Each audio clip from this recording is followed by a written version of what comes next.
Hi అండి, అందరికీ నమస్కారం. వెల్కమ్ టు తోట ఆర్ఎస్ ఫ్యాక్ట్స్. ఈరోజు ఒక మూఢనమ్మకంతో మీ ముందుకు వచ్చాను. అదేంటంటే దింపుడు గల్లం ఆశ. దింపుడు గల్లం ఆశ అనే పేరును మీరందరూ వినే ఉంటారు. ఎవరైనా వ్యక్తి చనిపోతే ఇంకా కాసేపు అయితే కాట్లో వేస్తామనంగా ఈ దింపుడు గల్లం కార్యక్రమాన్ని నిర్వహిస్తారు.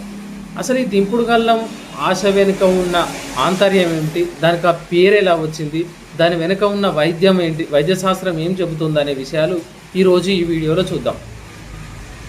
దింపుడు గల్లం ఆశ పేరుతో మృతదేహాన్ని మార్గమధ్యలో దింపి భుజాలు మార్చుకొని శ్మశానానికి తరలించాలి.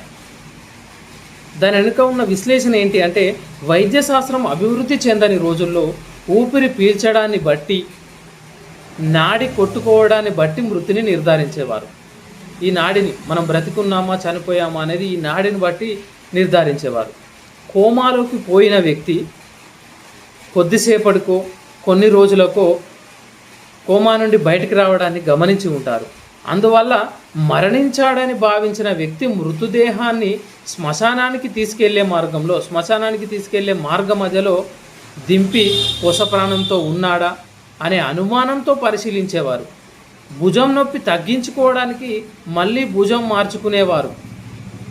బతికి ఉన్నాడేమో అన్న ఆశతో మృతదేహాన్ని దింపి పరిశీలించడం వల్ల దానికి దింపుడు గల్లం ఆశ అనే పేరు వచ్చింది. కానీ నేటి రోజుల్లో పోస్ట్ మార్టం అయిన శవాల్ని కూడా దింపి తీసుకెళ్ళటం వెనుక ఒక అప్పటి అవసరం నేడు అనవసరంగా మారింది. Thank you friends, thank you so much.